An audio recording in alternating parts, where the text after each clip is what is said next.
Good morning, everybody. This is Jeff Sutherland, and I am here with Pastor Steve Gladen, and he is the small groups pastor for Saddleback Church. And what a joy it's been. A little tiny church. Just a small church. And I just wanted you guys all to get to know him, especially Tim and Jake. And maybe, Pastor, if you could share your experience, what's been happening at Saddleback, and what's been discussed here. Well, first off, Jake and Tim, I'm excited about the journey that you guys are on, and what a ride it's going to be. In church growth, you know there's always growth and consolidation.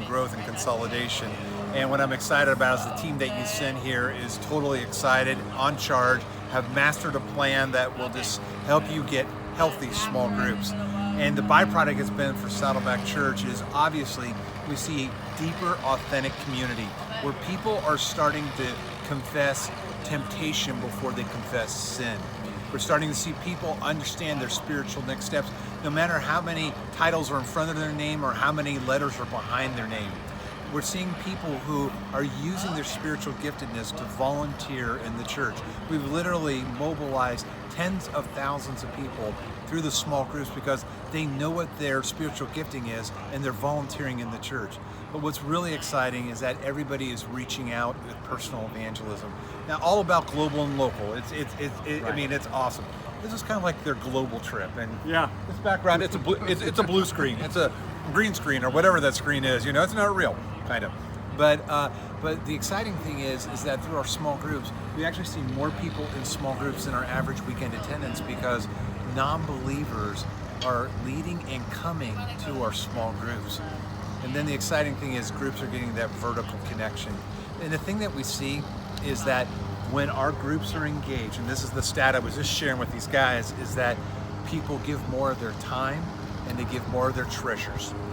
And it just empowers the ministry. And so it's something I'm just excited about your journey, and I hope you embrace everything that comes back. It's not going to happen. We can't microwave it. But the thing is, if you just inch by inch, step by step, if you'll stay consistent with it, God's going to do amazing things through both temple courts and house to house. So excited for your church. Yeah. What could you imagine would happen with a little church like ours in Gilbert, Arizona? We're a very affluent community. Okay. In fact, there's a lot of LDS in the community. Yep. What could happen to our community if we embrace this model with our church membership and people just engaging with God? Well, actually, I'm dyslexic, so I heard there's a bunch of people with LSD. So as long as they tithe on it, you know, you're all set. So with all that. But what I would say is I'm not worried about the town side. There's a church in Abington, Virginia. It's a church of 7,000. I mean, a town of 7,000 or 5,000, and for Easter they had over 7,000 people. And so it's exciting to see when you work God's plan, which is the Great Commission, Great Commandment. People come around to that. So it doesn't matter where you're at on this planet. When God made us in His image, there's a part of us that is desiring to know our Maker, no matter where we're at on this planet. That's right. So you got to contextualize it. But the thing is, I'd encourage you. I've seen the same model work in our churches that are small and large and super large. Wow. If you were to define the one thing you would have done differently over the last 21 years in small group pastoral care, what would you say it was? I mean, obviously we're empowering people much quicker. Our systems are fully defined now. They weren't there, so we were catching and releasing too many of the fish.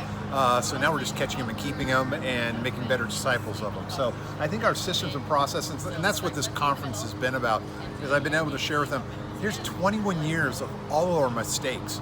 Don't be idiots and repeat it. Right. You know, learn from it and make it better. And so I think the beautiful thing is you're going to be able to build off that and make your systems even that much more sweeter. Behind the camera, I got a question. Yes. About I just love do you have two friends? Can you explain to them what that do you have two friends means? Yeah, I mean, when Jesus picked his first disciples, his first requirement was follow me. And 3 years later, it was die for me. Huge chasm between follow me and die for me. So part of what we do in our small group ministry is we're looking for what's the one quality a leader has to have? And for us, that is followers, which translates to friends. Now, once we've identified leaders, our job is to equip them and make them better Christ followers. And so we'll take anybody who will do our video curriculum, and that's the key right there, our video curriculum, and take that with their two friends. Now, when it's a relevant curriculum, you actually have them reaching out to their friends And when they're not followers of Christ, they're reaching out to other not followers of Christ. And so there's a great evangelistic opportunity. These guys will share with you even more. But the thing is, you want to keep the same attributes of what you want in a leader. We're no different than any other church. But the thing is, we'll start them in one place and we'll build them developmentally, kind of like a family system. When you're growing your kids up, you don't sit your 5-year-old down and give them all the information in the world. You know, but when they have a question at 5, when they have a question at 12, when they have a question at 16, you answer that differently. That's right. You know, when my daughter had a question about sex at 5 and at 12 and at 16, you know, the answer was different. Right. Well, actually, it was the same. It was, go talk to your mother. But she gave her a different, you know, answer to that. And so the thing is that you want to be able to engage people where they're at developmentally. But you got to have a pathway, and you got to have a strategy. You got to have a structure and systems and in place, and that's what these guys are going to lock and load with you. And when you have that, you can take anybody with video curriculum and make a strategy happen. Wow, wow. I just hope everybody keeps Pastor Steve and his ministry in your prayers, and I think we're going to see a lot more of this man, and we are very thankful, very thankful. You bet, man. Catch All you right, later. thank you. Bless you guys.